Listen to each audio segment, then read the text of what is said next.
کہ امام کو قید میں کیوں رکھا گیا؟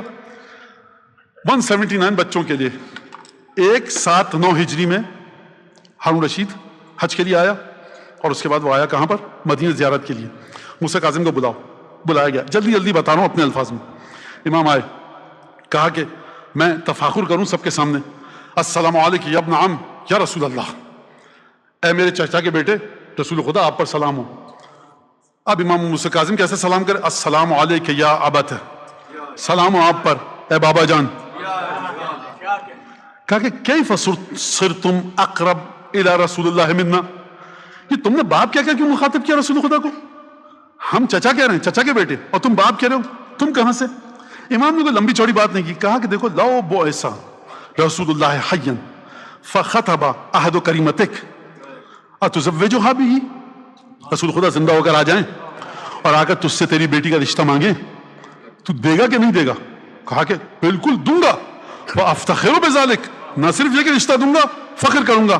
کہا کہ ہماری بیٹیوں کا رشتہ رسول خدا مانگ ہی نہیں سکتے، کیونکہ میری بیٹی رسول خدا کی بیٹی ہے، کیونکہ ہماری اولادیں رسول خدا کی ہیں۔ 169 ہجری 179 ہجری 179 حج کے لیے آیا، دوسرے دن اس واقعے کے بعد امام موسیٰ کاظم کو قید کیا گیا، اور اس کے بعد 2 کجاوے رکھے گئے، ایک کوفے کی طرف ایک بصرے کی طرف بھیجا گیا۔ بصرے کی طرف بھیجا گیا اس وجہ سے کہ لوگوں کو دھوکہ رہے کہ امام موسیٰ کاظم کو کہاں پر قید کیا گیا؟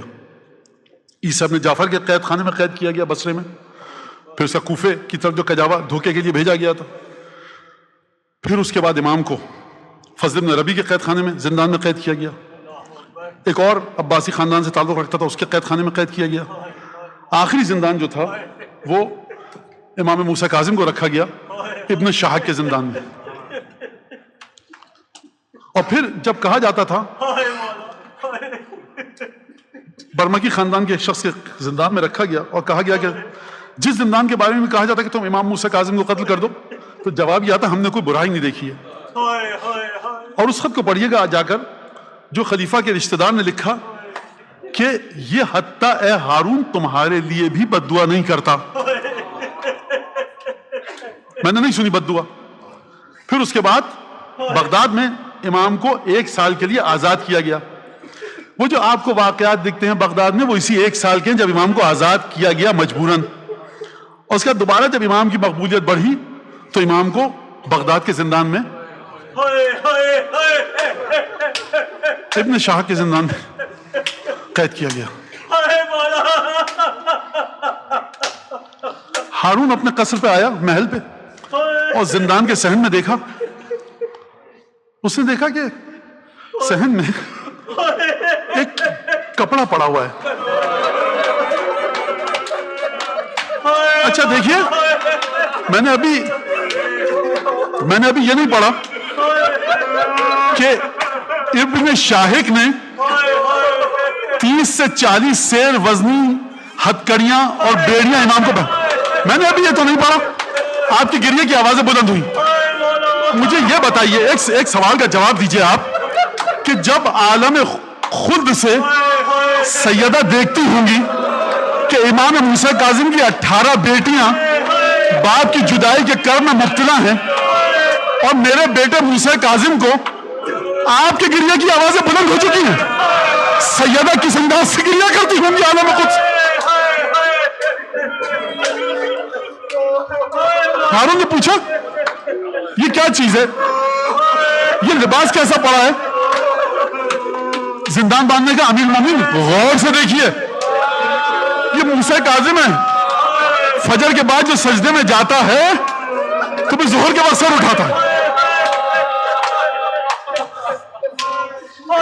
سید ابن طاؤس نے 7ویں امام کی زیارت کے بعد ایک دعا نقل کی ہے، وہاں پر ایک جملہ السلام علی المعذب فی قعر السجون، سلام ہو اس مظلوم امام پر جو قید خانے کی گہرائیوں میں قید تھا۔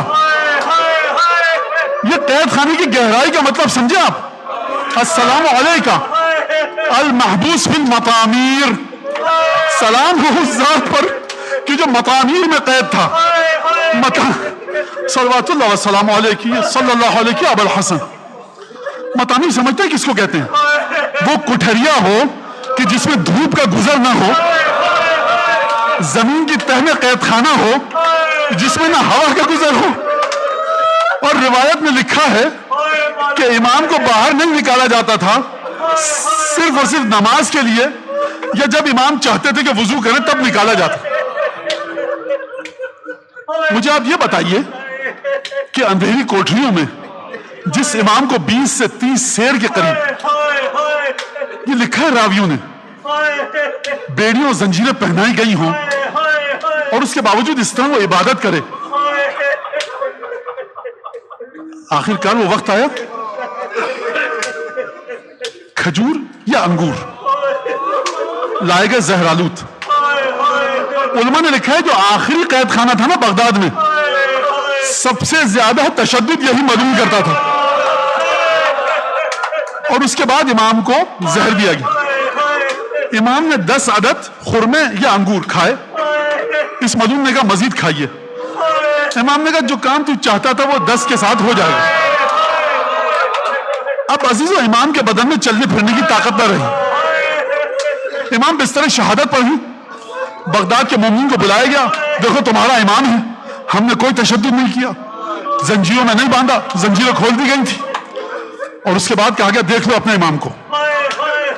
امام نے علم غیب کے ذریعے بتایا کہ اس نے مجھے کھجور میں انگور میں زہر دیا ہے. پہلے دن میرا بدن اس رنگت کا ہو جائے گا، دوسرے دن مجھے یہ تکلیف لاحق ہوگی، تیسرے دن یہ تکلیف لاحق ہوگی.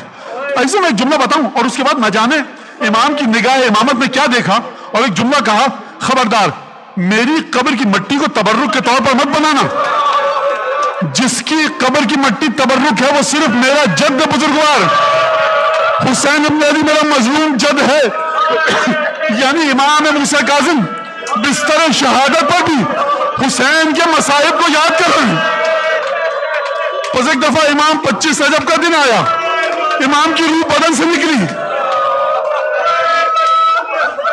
ایک دفعہ جنازہ تیار کیا گیا،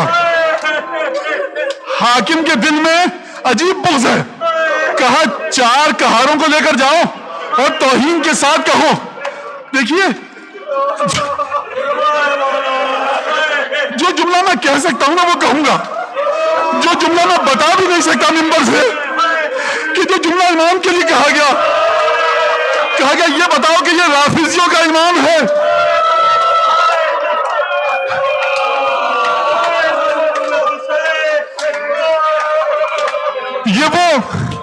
یہ وہ شخص ہے جس کی ذات میں طہارت نہیں ہے، یہ وہ جملہ تھا.